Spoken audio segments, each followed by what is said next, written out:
Gloire à Dieu. Gloire à Dieu. Gloire à Dieu. On sent que vous n'êtes pas bien réveillé ce matin. Ou bien vous avez été transporté que vous avez du mal à redescendre. Alléluia. Alléluia. Gloire au Seigneur. Nous sommes dans un temps particulier où nous vivons des choses extraordinaires. Amen. Vous savez que la semaine dernière, on a parlé de la personne du Saint-Esprit. Et Dieu voulant, ce matin, nous allons parler du baptême du Saint-Esprit. Alléluia, un sujet sensible, délicat, mais qui est important à traiter dans le cadre de l'Église. Il y a tellement de faux aujourd'hui. Je me souviens, lorsque je préparais ce sujet, je pensais aux enfants de la crèche, souvent qui parlaient en langue. Mais en réalité, c'était des limitations. Et on avait dû dire à cette époque aux gens de les arrêter parce que c'était du bricolage. Amen. Le parler en langue, ce n'est pas du bricolage. Vous savez que les enfants peuvent prendre des choses saintes et jouer avec. Un peu comme aujourd'hui, on voit des humoristes imiter le parler en langue. C'est vraiment des malédictions. Alléluia. Faire du faux avec des choses saintes, il faut qu'on fasse très, très attention. Alléluia. On a parlé de la personne du Saint-Esprit le dimanche dernier et je voulais vraiment insister sur le fait qu'il n'y a pas de vie chrétienne victorieuse sans le Saint-Esprit.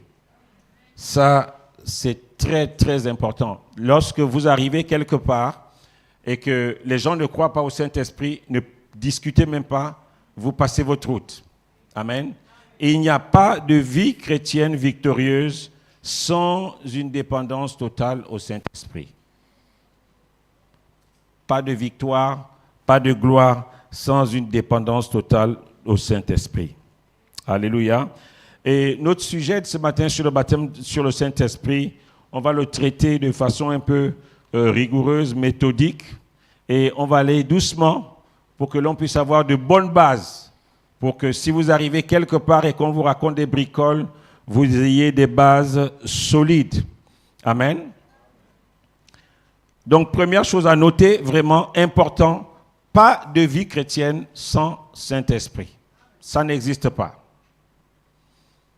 Alléluia. La deuxième chose que je voulais nous partager ce matin, je vais nous parler de quelques concepts avant de rentrer dans le sujet du baptême dans le Saint-Esprit. Il faut comprendre deux concepts. Le premier concept, c'est souvent, on entend le baptême par l'Esprit ou le baptême dans l'Esprit. Et le deuxième concept, c'est le baptême du Saint-Esprit. Qu'est-ce que c'est le baptême par l'Esprit ou baptême dans l'Esprit? Ce baptême, en réalité, c'est celui que nous subissons lorsque nous nous faisons baptiser, où le chrétien est intégré dans la communauté de l'Église. Le chrétien est intégré dans la communauté de l'Église au moment de sa conversion. Et tous les chrétiens, nous faisons cet acte d'incorporation. 1 Corinthiens 12, le verset 13 dit, « Nous avons tous, en effet, été baptisés dans un seul esprit pour former un seul corps. » Nous avons été baptisés dans un seul esprit pour former un seul corps, soit juif, soit grec, soit esclave, soit libre, et nous avons tous été abreuvés d'un seul esprit. Ainsi, le corps n'est pas un seul membre, mais il est formé de plusieurs membres. C'est cette dimension-là qui fait que lorsque nous naissons de nouveau, nous appartenons au corps. Nous ne sommes plus isolés. Nous appartenons au corps et ça, c'est une action de l'Esprit de Dieu qui fait que nous rejoignons. Et c'est pour ça que la Bible dit que ceux qui sont conduits par l'Esprit de Dieu sont fils de Dieu. Il y a cette dimension d'appartenance. Vous savez qu'il y a des fois, vous n'avez pas besoin de justifier que vous êtes chrétien. Vous avez cette conviction profonde au fond de vous que vous êtes véritablement enfant de Dieu. Et ça se fait par le miracle du baptême. C'est ça, lorsqu'on parle du baptême par l'Esprit. L'Esprit. On va prendre ça dans un autre passage de 2 Corinthiens 5, les versets 4 et 5. Car, tandis que nous sommes dans cette tente, nous gémissons, accablés, parce que nous voulons, non pas nous dépouiller, nous revêtir, afin que ce qui est mortel soit englouti par la vie. Et celui qui nous a donné, qui nous a formés pour cela, c'est Dieu qui nous a donné les arts de l'esprit. J'en avais parlé un peu ici, parce que la question souvent se posait, qu'est-ce qui se passe lorsque un chrétien, c'est 1 Corinthiens 5, les versets 4 et 5 que j'ai lus, plutôt 2 Corinthiens. 2 Corinthiens 5, les versets 4 et 5. Souvent, la question qui se pose lorsque quelqu'un naît de nouveau, comment ça se passe? Comment il arrive à comprendre les choses de l'esprit? On a vu ça ici, qu'au moment de la conversion, nous sommes incorporés par l'Esprit de Dieu dans le corps, dans la grande famille chrétienne. Et ce deuxième verset nous dit que lorsque nous sommes incorporés, il y a un dépôt qui est mis en nous. Au verset 5, il est dit que c'est Dieu qui nous a donné les arts de l'esprit. C'est quoi les arts? Les commerçants, vous savez. J'ai envie d'acheter un costume et je pars dans un magasin de costumes. Je donne un acompte pour qu'on me bloque le costume. À partir de ce moment-là, le costume m'appartient, normalement, dans un vrai système, mais pas souvent en Afrique. Des fois, quand tu vas aller, on va te dire, non, on a vendu ça à quelqu'un d'autre, parce que la personne a payé plus cher. Ici, ce qui se passe, la Bible dit que c'est Dieu qui a donné les arts de l'esprit. Ça veut dire, au moment de la conversion, il y a un dépôt de l'esprit qui est en nous. Et c'est ce dépôt qui nous permet de commencer nos premiers pas dans la vie chrétienne. Il nous a comme payé d'avance. Il y a quelque chose qui a été déposé en nous qui fait que nous devons grandir. On doit continuer à payer quelque chose pour que le costume, si je reviens sur cet exemple, m'appartienne totalement. Il y a un prix que je dois continuer de payer pour que ce que Dieu a commencé de faire puisse être payé totalement. Amen. Baptême par l'esprit ou baptême dans l'esprit. Lorsque vous entendez parler de ça, c'est de ça qu'il s'agit. Je suis incorporé dans la grande famille chrétienne et ça, c'est l'Esprit de Dieu qui le fait. Lorsque je sors et que j'ai donné ma vie au Seigneur, j'ai comme l'impression que j'appartiens maintenant à une famille. Ça ne dépend pas de si on m'aime ou si on ne m'aime pas. Je peux aller dans n'importe quelle église. Quand j'arrive, j'ai comme l'impression que c'est chez moi. Ça, c'est l'Esprit de Dieu qui fait ça. L'Esprit de Dieu le fait parce qu'au moment de notre conversion, il y a quelque chose que Dieu a déposé. Il nous a achetés, il nous a rachetés et il a mis comme un point de contact qui nous permet de comprendre les choses de l'Esprit. Alléluia. Est-ce que c'est assez clair? Gloire à Dieu. Ce que je dis là est important parce que il y a tellement de confusion dans le monde de l'esprit que souvent on se fait avoir.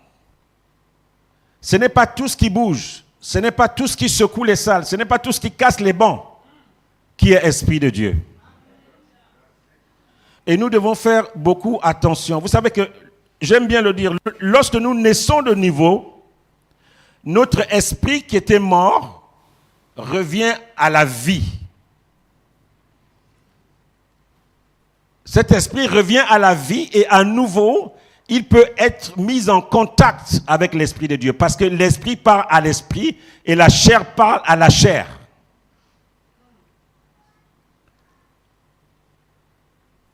Et lorsque notre esprit est né de nouveau, eh bien, il n'est plus sous le contrôle de l'esprit des ténèbres. C'est pour ça qu'un chrétien ne peut pas être fou. C'est pour ça qu'un chrétien ne peut pas être possédé. Parce que ce dépôt que Dieu a mis en toi, Dieu t'a acheté. Tu es comme déjà pris en gage. Mais il y a un travail maintenant qui doit se faire. Et malheureusement, c'est ce travail-là qui ne se fait pas. Ça veut dire que Dieu a mis un dépôt en toi. Et ce dépôt n'arrive pas à grandir parce qu'il y a la paresse, parce qu'il y a la négligence, parce qu'il y a le manque d'engagement. Et les gens sont nés en Christ, mais ils restent des bébés spirituels. Et ce dépôt a besoin, ce prix-là, qui doit être complété, c'est notre part. Si le costume coûte 50 € ou 50 000, bon, même si je ne crois pas qu'il y a des costumes de 50 000 aujourd'hui, 50 000 et que Dieu a donné 25 000, les autres 25 000 là, c'est le prix que tu dois payer. Tu dois la payer par la foi, tu dois le payer par ton niveau d'engagement, tu dois le payer par ta consécration, tu dois le payer par ton désir de saisir les choses de Dieu. Et c'est là où beaucoup restent bloqués. Le prix n'est pas payé. Et puis on envie les autres. N'enviez jamais quelqu'un. Je ne cesserai de le dire ici. N'enviez personne. Parce que c'est une question de payer le prix. Dieu nous a formés pour être un corps. C'est Dieu qui a donné les arts de l'esprit. Et le reste, quelque chose doit grandir en toi. Quelque chose doit te motiver à aller plus loin. Je me souviens quand on était convertis, quand on a commencé à voir les premières conversions en langue, les gens qui recevaient le baptême du Saint-Esprit et qui se mettaient à parler en langue, il y a des gens qui rentraient dans des prières des jeunes. Ils se disent non, je dois vivre cette expérience. Je dois vivre ça. C'était tellement nouveau que les gens soupiraient. Les gens entraient dans des jeûnes, dans la prière, prenaient de se consacrer parce qu'ils voulaient vivre cette expérience du baptême du Saint-Esprit. Alléluia. Gloire à Dieu. Maintenant, le deuxième point, comme je disais, je voulais qu'on comprenne cela. Le premier point, c'était le baptême par l'Esprit, dans l'Esprit. Le deuxième point, c'est le baptême du Saint-Esprit ou baptême de l'Esprit. Baptême du Saint-Esprit ou baptême de l'Esprit. Le baptême du Saint-Esprit, je vais dire d'abord ça et puis vous allez mieux comprendre. C'est d'abord une effusion de la plénitude de l'Esprit de Dieu pour équiper le croyant, pour lui donner de la puissance d'agir. En fait, c'est un acte d'équipement. Dieu nous équipe pour agir dans le monde visible et invisible.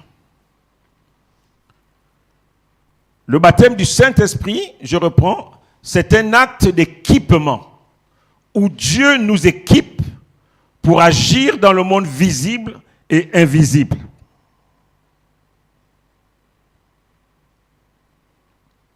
Amen.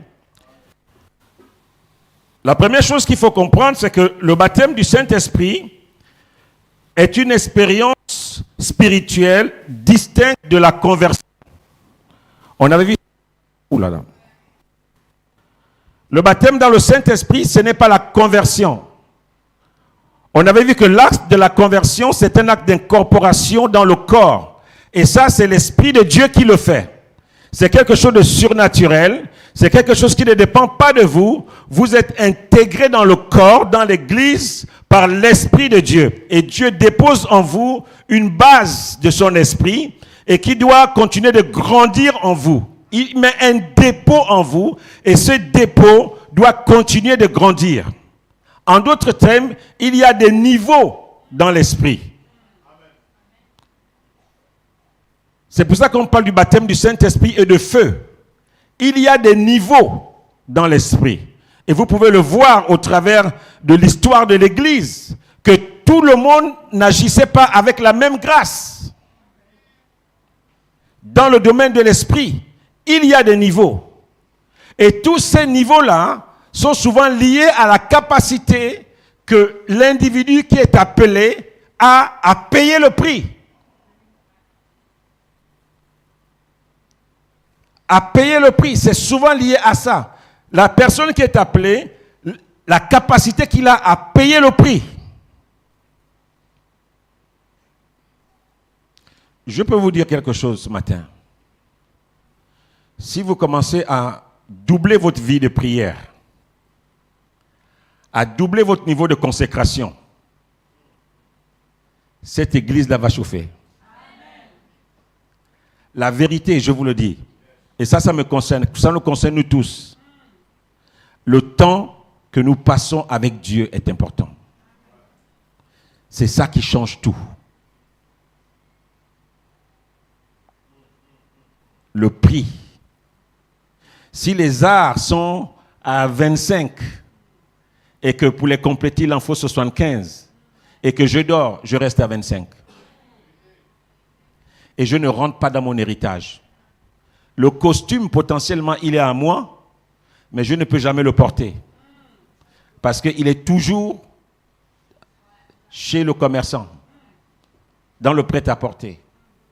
Et on va passer toute une vie, en fait, à aspirer des choses qui sont à nous, mais pour lesquelles nous ne payons aucun prix.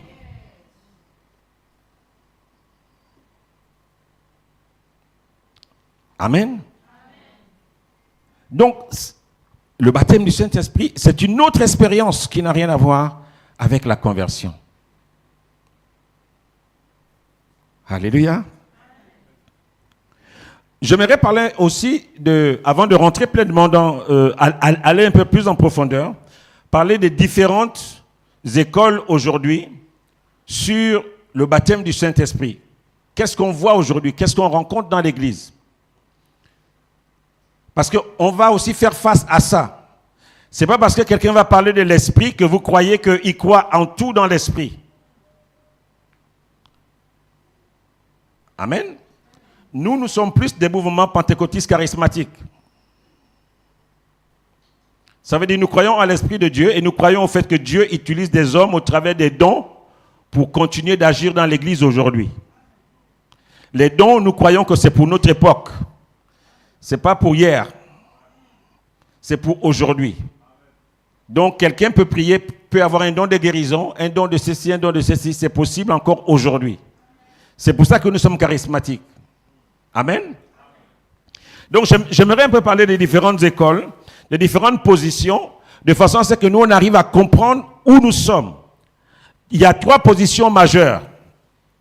La première position, c'est la position évangélique ou ce qu'on peut appeler non charismatique. La deuxième position, c'est la position néo-charismatique. Et la troisième position, c'est la nôtre, la position pentecôtiste et charismatique. Dans la position évangélique ou non charismatique, le baptême du Saint-Esprit, c'est quelque chose qui se produit au moment de la conversion. Donc, on est baptisé du Saint-Esprit automatiquement quand on est converti. En fait, lorsque je parlais du fait que nous sommes incorporés dans le corps, les évangéliques considèrent que c'est à ce moment-là que nous recevons la plénitude du baptême dans le Saint-Esprit. Or, on a vu ce passage de Corinthiens qui dit qu'à ce moment-là, Dieu a mis en nous les arts de l'esprit. Il y a quelque chose, il y a une autre dimension que nous devons développer et qui doit nous amener à vivre la plénitude de l'Esprit de Dieu. Donc, eux, ils ne croient pas au baptême du Saint-Esprit comme nous, aujourd'hui. Donc, c'est pour ça que quand vous allez croiser un évangélique, les gens de l'église protestante traditionnelle, ne cherchez pas à trop perdre du temps. Pas parce qu'on les méprise, mais simplement parce que nous n'avons pas le même niveau de croyance. Nous ne croyons pas aux mêmes choses. Et quand nous ne croyons pas aux mêmes choses, ça ne sert à rien de passer du temps à discuter. C'est comme discuter avec un témoin de Jéhovah. Vous allez perdre votre soirée, votre après-midi. Vous n'allez jamais vous accorder parce que leur doctrine est déjà écrite. Et comme c'est écrit, ils ne peuvent pas sortir de là. Ils vont chercher à être embrigadés là-dedans. Amen. C'est vous qui devez changer, comme dit le pasteur Laurence. La position néo-charismatique, il croit au baptême du Saint-Esprit, mais avec moins d'insistance sur le parler en langue. Ça, vous allez trouver ça dans les églises baptistes. Ils croient au Saint-Esprit, mais dès que vous allez commencer à parler en langue, ça va les déranger. Il y a certains pasteurs qui vont être ouverts. Nous avions une église avec laquelle nous travaillons à Antony en France, où le pasteur était ouvert. Parce qu'il réalisait bien qu'il y avait quelque chose de plus dans les personnes qui manifestaient ce signe de glossolalie, qu'on appelle le parler en langue. Et donc ça, c'est une position qu'on va trouver chez ces gens-là. Ils croient au baptême du Saint-Esprit, mais ils ne croient pas forcément que le parler en langue est un des signes évidents du baptême dans le Saint-Esprit. Ils ne croient pas en ça. Ils croient que Dieu peut se manifester par son esprit sous différentes formes lorsqu'on est baptisé par le Saint-Esprit. Ce n'est pas seulement uniquement par le parler en langue. Il peut se manifester différemment par des paroles de sagesse, par des paroles de connaissance, mais que ce n'est pas uniquement le parler en langue qui est le signe évident du baptême dans le Saint-Esprit. Amen. Donc, deux positions, vous comprenez un peu déjà différents. Les évangéliques, les néo-charismatiques, ici j'ai pris l'exemple de l'église baptiste, et la position pentecôtiste et charismatique qui est la nôtre et qui est la plus répandue. Et là, je suis revenu sur le fait que le baptême dans le Saint-Esprit, pour bien faire la différence avec le côté évangélique, c'est distinct de l'expérience de la conversion. C'est une expérience spirituelle distincte de la conversion. Et nous savons ce que c'est la conversion. Si quelqu'un est en Christ, il est une nouvelle créature. Nous sommes incorporés dans le corps de Christ. Et donc, je disais que le baptême dans le Saint-Esprit, c'est un acte d'équipement. Dieu nous équipe pour pouvoir opérer sur le plan naturel et sur le plan spirituel. C'est pour ça que ce n'est pas optionnel. Ce n'est pas quelque chose que je peux avoir ou ne pas avoir. Je dois l'avoir parce qu'il n'y a pas de vie chrétienne victorieuse sans cette dimension de l'esprit qui me permet d'opérer. C'est un peu comme si vous employez un maçon et vous ne lui donnez pas de pelle, vous ne lui donnez pas de truelle, vous ne lui donnez pas de mètre, et vous lui dites de travailler. Il ne peut pas travailler sans une pelle, sans une truelle, sans un mètre, sans un niveau.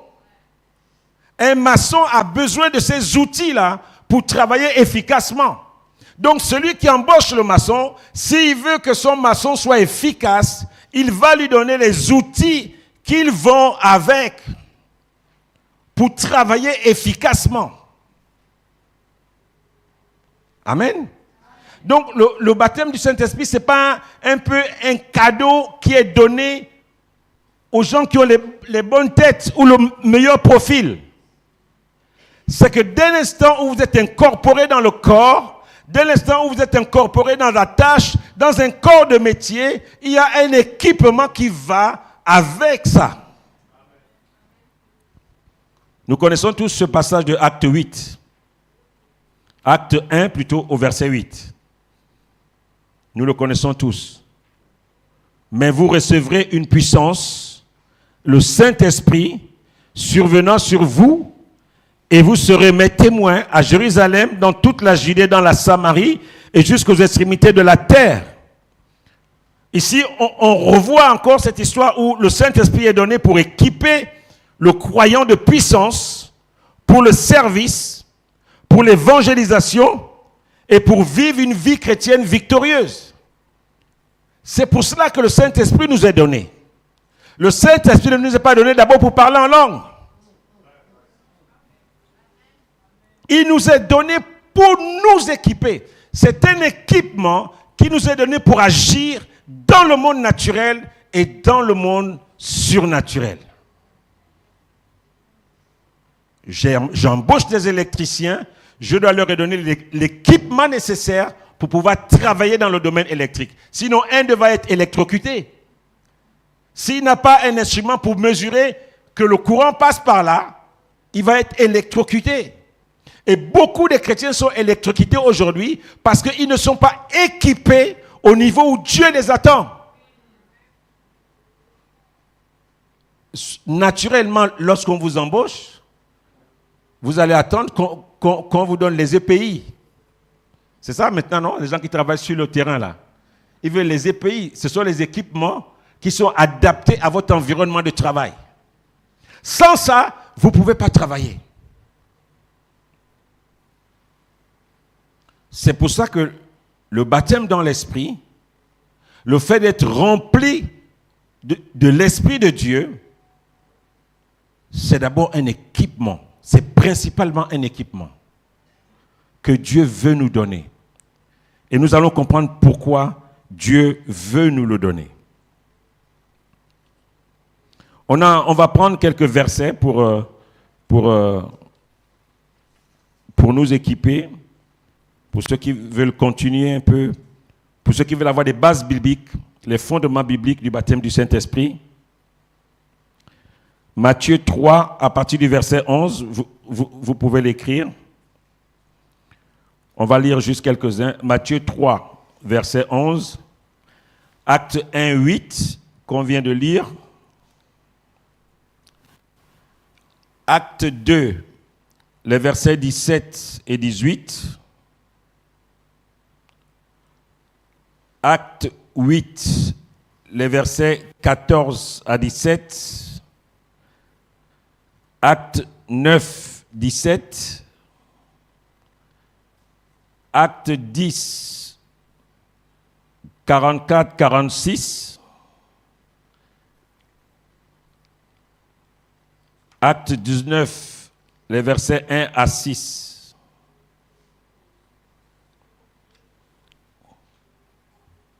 Je vais lire le passage de Matthieu 3 à partir du verset 11, si on peut l'afficher. Et puis, on va préparer aussi Acte 8, les versets 14 à 17. Matthieu 3, au verset 11. « Moi, je vous baptise d'eau pour vous amener à la repentance. Mais celui qui vient après moi est plus puissant que moi. Je ne suis pas digne de porter ses souliers. Lui, il vous baptisera du Saint-Esprit et de feu. » C'est une promesse des Écritures, le baptême dans le Saint-Esprit. Maintenant, vous allez me demander c'est quoi le baptême de feu. Je ne peux pas vous en parler, parce que je n'ai jamais vécu ça. Mais la Bible en parle. C'est certainement une dimension que nous voyons dans le monde aujourd'hui, que nous n'arrivons pas à dire que ça, c'est le baptême de feu. On n'a pas tous les critères du baptême de feu aujourd'hui. Mais lorsqu'on voit la dimension dans laquelle opèrent certains serviteurs, certains hommes de Dieu qui nous ont précédés, on sent qu'il y a une dimension supérieure de l'esprit. Quelqu'un qui pouvait arrêter la lune, c'est une autre dimension de l'esprit. Amen. C'est une promesse. C'est une promesse. Et quand c'est une promesse, ça veut dire que nous pouvons l'atteindre. Parce que Dieu ne ment pas. La Bible ne ment pas. Si la Bible dit que lorsque Jésus viendra, il nous baptisera de Saint-Esprit, c'est parce que nous avons besoin de l'Esprit de Dieu pour opérer, pour agir. Et la promesse est là.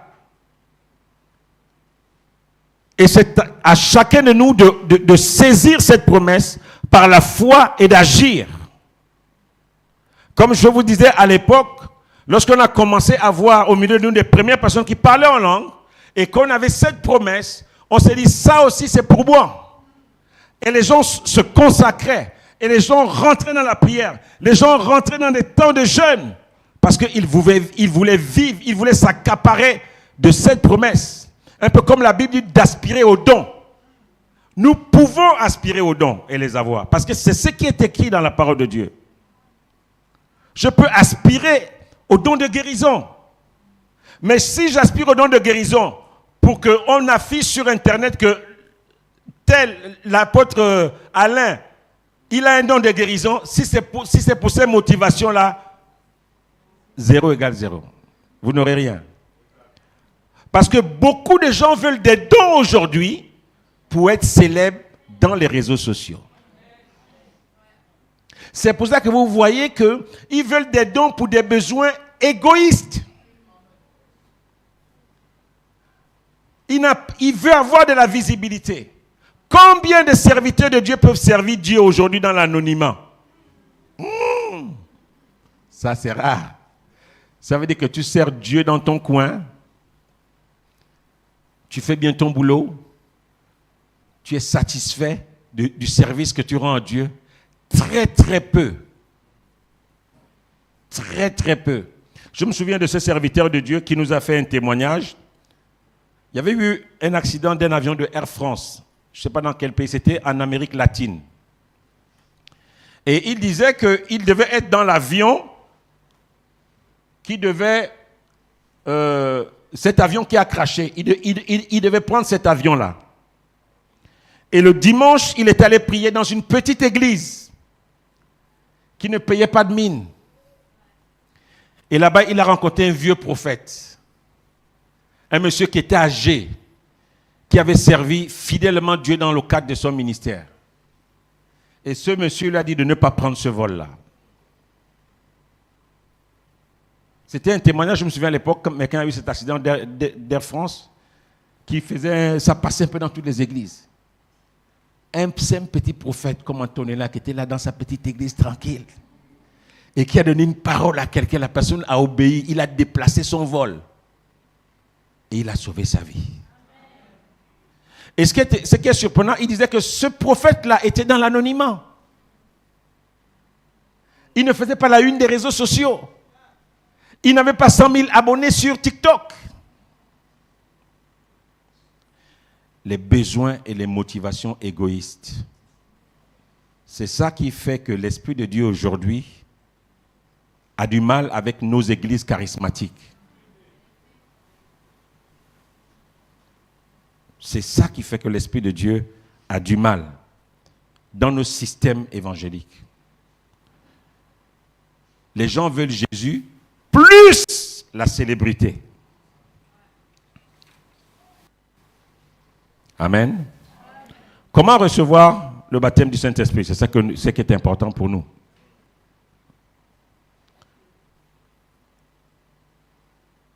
D'abord, ce que je voulais dire, nous sommes, sur la base de tout ce qu'on a vu, on a les promesses que le baptême du Saint-Esprit nous est promis. Nous allons recevoir cette puissance. Vous recevrez. Donc, c'est un acte qui est perpétuellement, qui se répète. Je recevrai.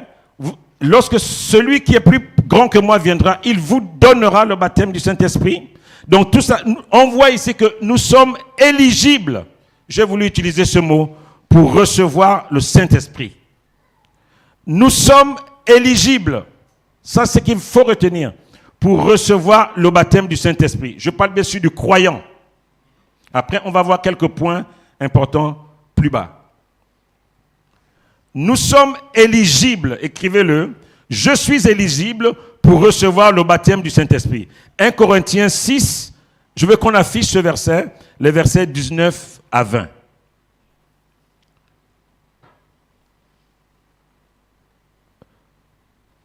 Nous sommes éligibles. Il va faire une œuvre en moi pour lisser mon âme, pour que mon âme soit en conformité avec la parole de Dieu.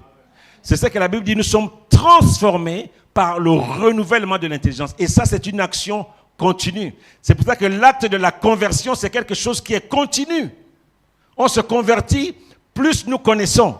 Parce que plus nous connaissons, plus la parole de Dieu vient déplacer des bornes dans notre vie. Si tu avais placé une borne ici, la parole de Dieu te dit que non, tu l'enlèves, ce n'est pas là où elle doit être, elle doit être ici. Et ça, c'est un travail jusqu'à notre mort. Ça n'a rien à voir, que tu sois pape, apôtre, prophète, pasteur, chrétien, chante, tout ce que tu veux. Nous tous, nous sommes continuellement dans cet acte de conversion. Ça veut dire que la connaissance que nous recevons de Dieu va nous renouveler, va nous transformer. Amen. La troisième chose, donc on a parlé de l'esprit, on a parlé de l'âme, et nous allons parler, pour terminer sur l'âme. L'âme, c'est la partie de nous qui va venir en jugement. Elle est unique. Ça veut dire que lorsque nous mourrons, notre âme, c'est elle qui va être devant le trône. Même si vous êtes jumeaux identiques pareils, mais vous avez deux âmes différentes. Et c'est cette partie de nous qui va répondre devant le trône. Et notre corps participe au salut. Il est le temple du Saint-Esprit. C'est pour cela que lorsque vous êtes un croyant et que vous vivez en désordre ou que vous vous négligez, c'est une offense à Dieu. Parce que quand votre corps est malade, en réalité, vous ne pouvez pas être efficace. C'est pour ça que la guérison, ce n'est pas quelque chose qu'on négocie avec Dieu. C'est une promesse. Dieu veut que nous soyons guéris. Et si nous prions, Dieu nous accordera la guérison. En son temps. Et selon le programme qu'il a avec nous. Donc ici, la Bible dit que notre corps, votre corps, est le temple du Saint-Esprit. Maintenant, écoutez ça. Un temple, c'est quoi? Un temple, c'est un lieu sacré. La première chose qu'on va remarquer dans un temple, c'est qu'il n'a pas vocation à être vide. Un temple n'a pas vocation à être vide. Imaginez-vous qu'on construit cette belle église. C'est vrai qu'on a une belle église ici. Je voulais quand même qu'on acclame. On a une belle église, on est à l'aise dans cette église. On construit tout ça et il n'y a personne dedans. Qu'est-ce qui fait l'église? C'est parce que nous sommes là. S'il n'y avait personne, est-ce que ça s'appellerait église? Ce serait une salle de réunion. Les gens peuvent venir ici, faire une séance de bouillie. Les gens peuvent venir faire un mariage. Amen. Ce qui fait que cette église est église, c'est parce qu'elle est habitée par des gens saints ou par des personnes qui aspirent à la sainteté. Donc, un temple, lorsqu'il est fait, lorsqu'il est élevé, il a vocation à être rempli de quelque chose qui va avec son origine. Si nous construisons une église, elle a vocation à être remplie de chrétiens ou bien de personnes qui aspirent à la chrétienté. Et donc, si la Bible dit que notre corps est le temple du Saint-Esprit, ça veut dire que notre corps doit être rempli par l'Esprit de Dieu. Il n'a pas vocation à être vide. C'est pour cela que nous sommes éligibles au baptême du Saint-Esprit. Le temple, à ce moment-là, on ne le voit plus comme simplement un bâtiment, comme un abri, comme un lieu qui peut être loué à tout le monde. Un temple est sacré. Un temple est sacré. Et dans le cas des chrétiens que nous sommes, le temple qui est notre corps, il a vocation à être rempli par l'Esprit de Dieu. C'est pour ça que Dieu, je ne vais pas pleurnicher ou pleurer parce que j'ai le sentiment que l'Esprit de Dieu, le baptême du Saint-Esprit, c'est pour les autres.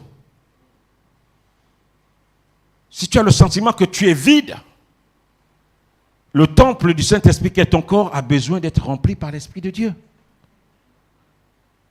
Alléluia. C'est pour cela, il y a les promesses que nous avons vues. Il y a le fait qu'il y a cette déclaration que mon corps, votre corps, est le temple du Saint-Esprit. Donc, il doit être rempli par l'Esprit de Dieu. Puisque c'est un temple. Si vous allez dans un temple de Bouti, vous allez voir toutes les figurines de Bouti qu'il y a là-bas, même si là-bas c'est maintenant la confusion. C'est là où j'ai le problème avec mes gens de l'estuaire. Il y a Marie dans tous les temples de Bouti.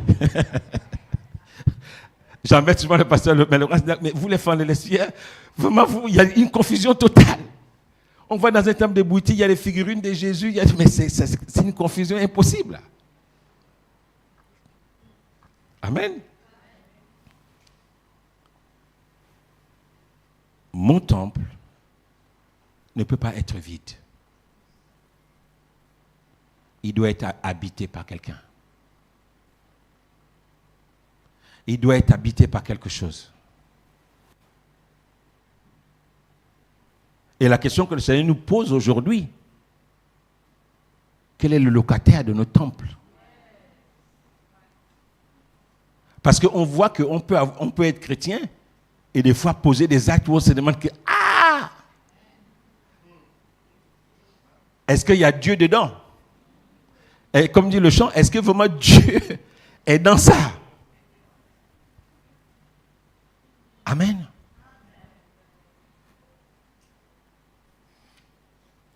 Donc, nous sommes éligibles. Nous sommes éligibles. Ça veut dire que s'il y avait un portail qui était là, et où on demande les gens qui peuvent rentrer, nous avons accès dans le parvis. Et lorsque nous sommes dans le parvis, on peut faire des revendications. Mais souvent, nos revendications peuvent être faibles. Et nous allons voir maintenant les conditions pour recevoir le baptême du Saint-Esprit. La première chose, ça vous imaginez, c'est être né de nouveau. Même si Dieu, quand il fait ces choses, des fois il nous surprend. La première chose, lorsqu'on voit les Écritures, c'est être né de nouveau. Ça, c'est important. Dès que je suis né de nouveau, toutes les promesses sur le baptême du Saint-Esprit sont pour moi. Je deviens éligible parce qu'à ce moment-là, Dieu a payé un prix. Il y a un dépôt de l'Esprit qui a été déposé en moi. Je suis dans le corps de Christ. Je suis incorporé dans la grande famille chrétienne par l'Esprit de Dieu. J'appartiens au corps. La Bible dit qu'à ce moment-là, mon corps est le temple du Saint-Esprit et il a toute la légitimité pour recevoir la plénitude de l'Esprit de Dieu. Deuxième chose, ça c'est la Bible qui dit, nous devons désirer ardemment le fait de recevoir le baptême du Saint-Esprit. On doit avoir soif. On va lire Jean, le chapitre 7, les versets 37 à 39. Deuxième chose, désirer ardemment. Avoir la soif de recevoir le baptême du Saint-Esprit. Jean 7, les versets 37 à 39, si on peut nous l'afficher. Le dernier jour, le grand jour de la fête, Jésus se tenant debout, s'écria, « Si quelqu'un a soif, qu'il vienne à moi et qu'il boive. Celui qui croit en moi, des fleuves d'eau vive couleront de son sein, comme dit l'Écriture. » Il dit cela de l'Esprit que devaient recevoir ceux qui croiraient en lui. Car l'Esprit n'était pas encore, parce que Jésus n'avait pas encore été glorifié. Si quelqu'un a soif, qu'il vienne à moi et qu'il boive. Celui qui croit en moi, des fleuves d'eau vive couleront de son sein. Il parlait de l'Esprit qui devait venir. Avoir soif de vivre certaines dimensions avec Dieu. Si quelqu'un a soif, qu'il vienne. Il va boire, il va rentrer dans cette dimension où des fleuves d'eau vive vont couler en lui. Il y a un acte à poser ici. Il y a quelque chose à faire. Vous savez, on doit sortir de ce christianisme où on nous apprend que il y a un grand homme de Dieu qui est là-bas, et puis c'est lui qui fait le taf. On a grandi dans ça, dans cette culture-là, où c'est l'onction de l'homme de Dieu qui va faire le travail pour moi. Et c'est pour ça qu'à un moment donné, les gens couraient de séminaire à séminaire. Mais beaucoup se sont rendus compte à la fin de la journée qu'eux aussi, ils avaient quelque chose à faire, que l'onction de Dieu ne suffisait, l'onction de l'homme de Dieu n'était pas suffisante pour les affranchir. Parce qu'en réalité, c'est quelqu'un qui vous montrait des chemins et que vous devez rentrer dans ces chemins-là. Il y a la soif. Je dois avoir soif de quelque chose.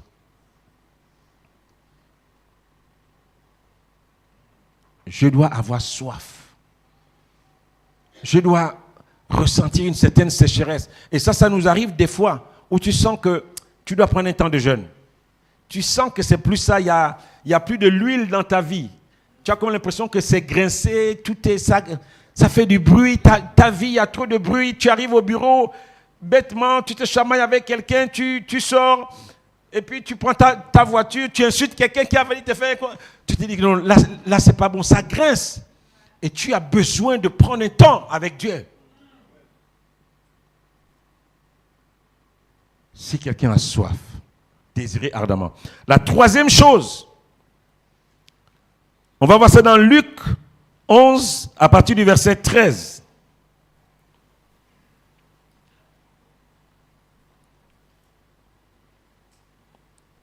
C'est le fait de demander par la foi. Demander par la foi. La foi, c'est quoi? Je demande quelque chose à Dieu de façon régulière parce que je sais que Dieu tient ses promesses. Donc, je n'abandonne pas. Luc 11 au verset 13. Si donc méchants comme vous êtes, vous savez donner de bonnes choses à vos enfants, à combien plus forte raison le Père céleste donnera-t-il le Saint-Esprit à ceux qui lui demandent? Si donc, je relis, méchants comme vous l'êtes, vous savez donner de bonnes choses à vos enfants, à combien plus forte raison le Père céleste donnera-t-il le Saint-Esprit à ceux qui lui demandent? Donc c'est d'abord une demande. Vous savez, il y a des erreurs qu'on fait sur un plan théologique. On va appeler les gens, venez devant. Et puis on va demander aux gens parler en langue autour d'eux. Ce n'est pas écrit quelque part dans la Bible. C'est écrit nulle part. Venez, bon, ceux qui parlent la langue autour d'eux. Je vous dis devant le Seigneur, ça c'est des bricoles.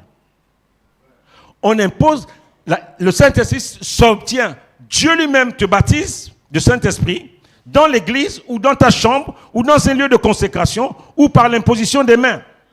C'est l'exemple biblique. On t'impose les mains et tu reçois le Saint-Esprit. Ou bien, seul dans ta chambre, tu reçois le Saint-Esprit.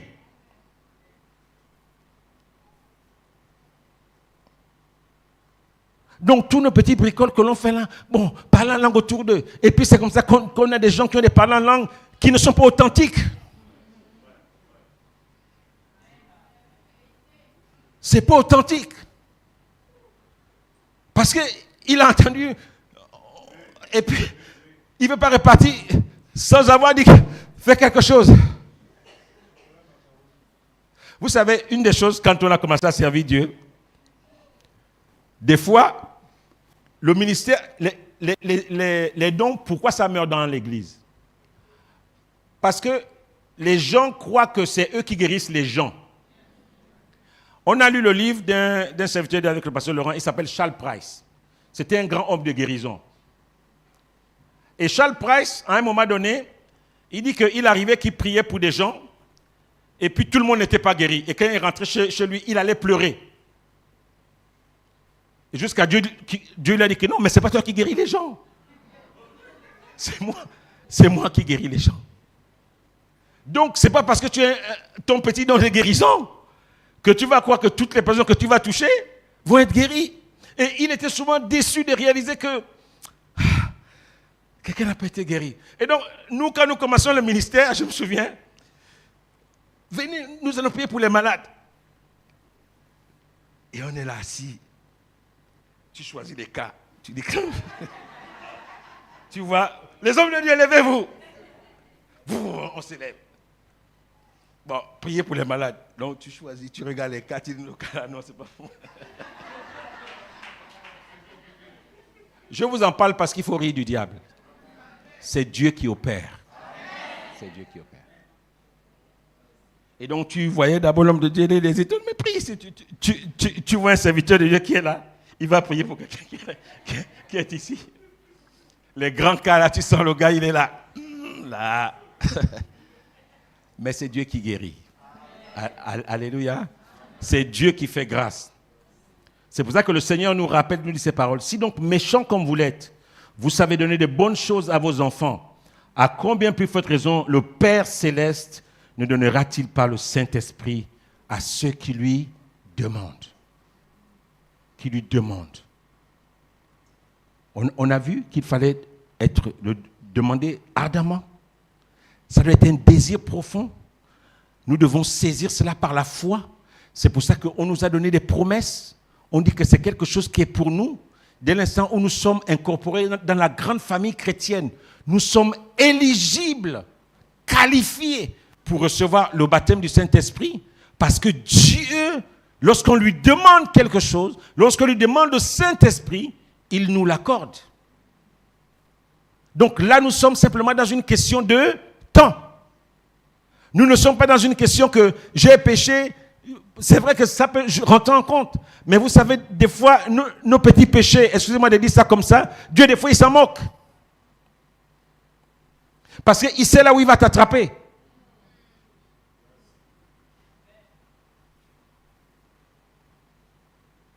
Et puis, arrêtons de croire qu'un chrétien, il faut être super SS pour rentrer dans les promesses de Dieu. Sinon, Dieu serait injuste. Quelqu'un qui ne sait pas lire, donc il ne peut pas vivre des dimensions avec Dieu. Ça veut dire que Dieu est injuste. C'est pour ça que Dieu fait ces choses comme il veut. Je suis en train de nous décongestionner ce matin. Savoir avec Dieu. C'est lui qui opère. Mais nous devons désirer.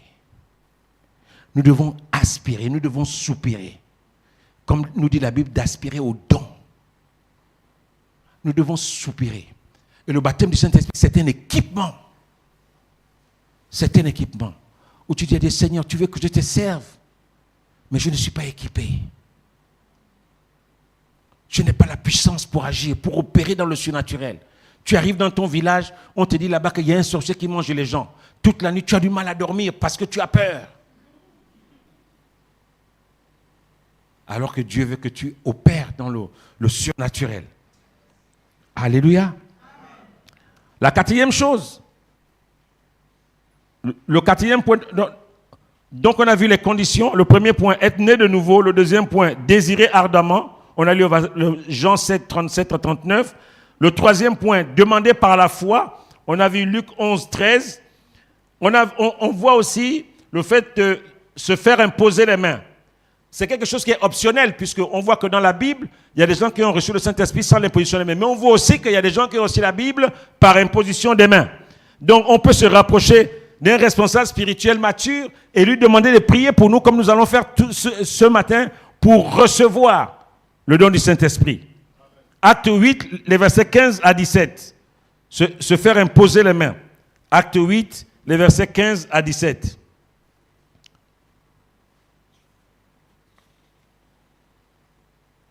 Ceci, acte 8, 15 à 17. Ceci arrivé chez les Samaritains, prièrent pour eux, afin qu'ils reçussent le Saint-Esprit, car il n'était pas encore descendu sur aucun d'eux. Ils avaient seulement été baptisés au nom de Jésus-Christ.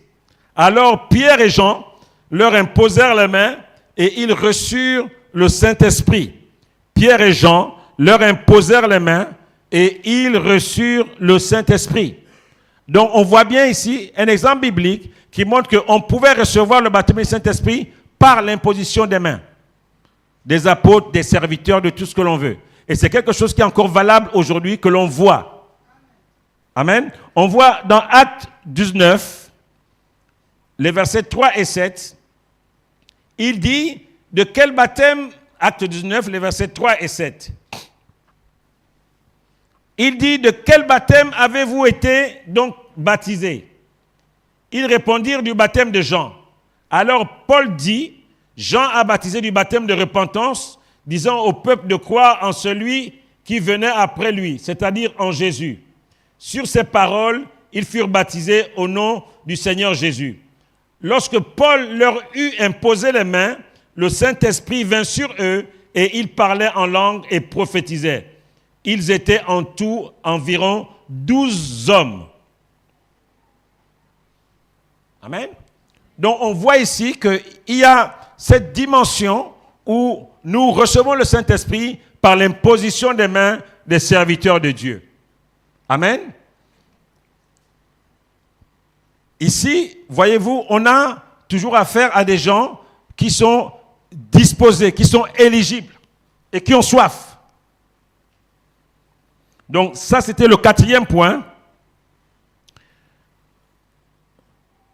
Et l'autre point, c'est le dernier, c'est simplement nous encourager à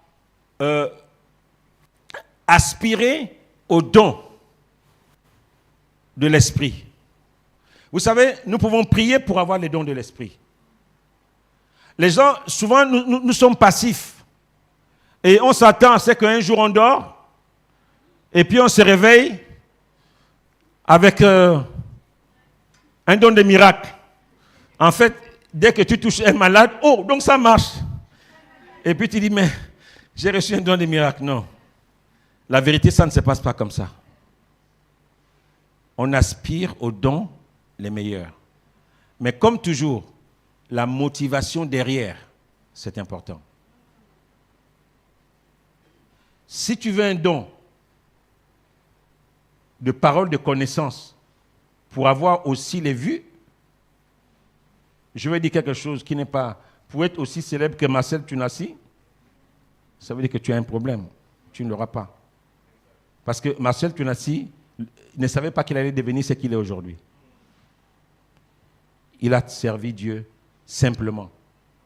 Et la gloire est arrivée. Je parle aux jeunes. Je parle beaucoup aux jeunes. Beaucoup de jeunes aujourd'hui ne veulent plus servir Dieu dans l'anonymat. Beaucoup ne veulent plus servir Dieu dans l'anonymat. Lorsque l'apôtre Stéphane vous parle ici, il veut du suivant qu'il a balayé les églises, il a nettoyé les WC, il a fait ceci. Mais quand il était à cette époque-là, il était dans l'anonymat. Et tous les serviteurs de Dieu authentiques vont vous raconter des histoires similaires. Vous savez, il m'est arrivé de pleurer lorsque nous étions en France. Parce que quand je vois les chemins par lesquels on était passés,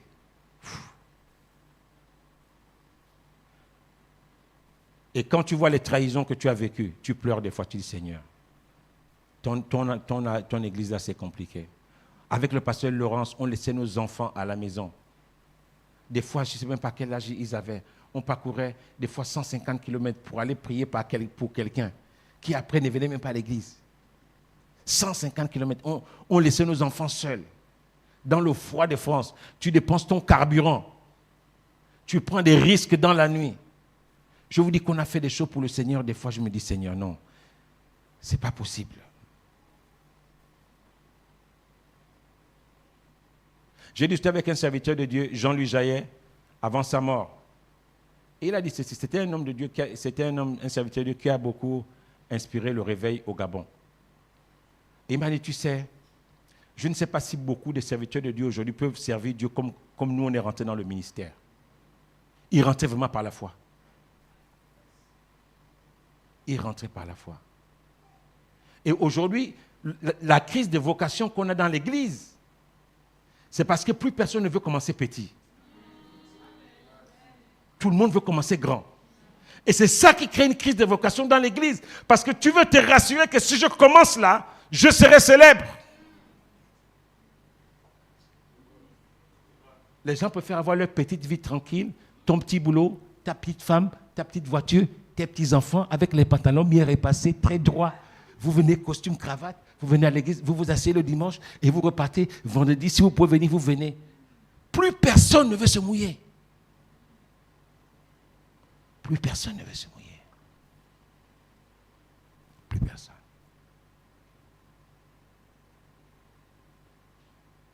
Tu veux te rassurer que si tu t'engages, il y a la gloire qui vient.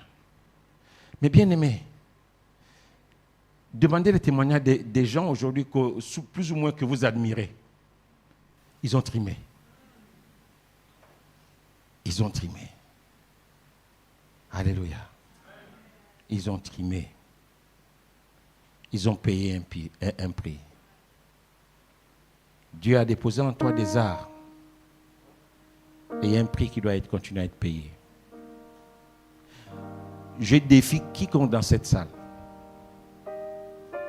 Commence par prendre 2, 3 vrais jours de consécration dans la semaine.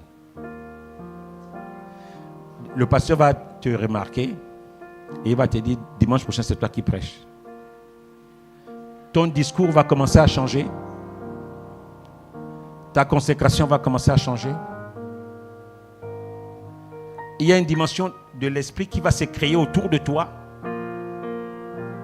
Les gens vont commencer à me dire que frère, j'ai vu que il y a une soeur qui m'a dit que tu as prié pour elle. Et tu l'as bénie. Prie aussi pour moi. Mais tu es encore dans l'assemblée. Hein?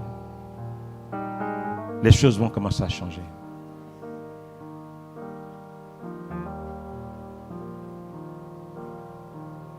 Si le costume coûte 100 000, Dieu a déposé 25 000. Les 75 autres 1000, c'est toi qui dois les payer pour rentrer dans la plénitude. Il a donné des arts de son esprit. Pour rentrer dans la plénitude, nous avons un prix à payer. Et nous tous, vous savez, quand on rentre en nous-mêmes, que tu sois pasteur, tout ce que tu veux, nous savons les choses que nous ne faisons pas, dans lesquelles Dieu nous attend. Nous savons les choses que nous ne faisons pas. Les choses quand tu es seul avec Dieu, Dieu te dit, mais ça fait tout un an, je t'ai demandé de commencer à prier, de prendre un petit jour de prière, un petit jour de jeûne tous les 2 semaines. Tu ne le fais pas. Mais ta délivrance passe par là. Est-ce qu'on peut fermer les yeux maintenant? Si les chants peuvent venir nous aider. Alléluia, Seigneur, merci. Dis-lui quelque chose, commence à prier maintenant. Tu peux commencer à lui dire quelque chose ce matin. Je ne sais pas ce qu'il t'a dit ce matin.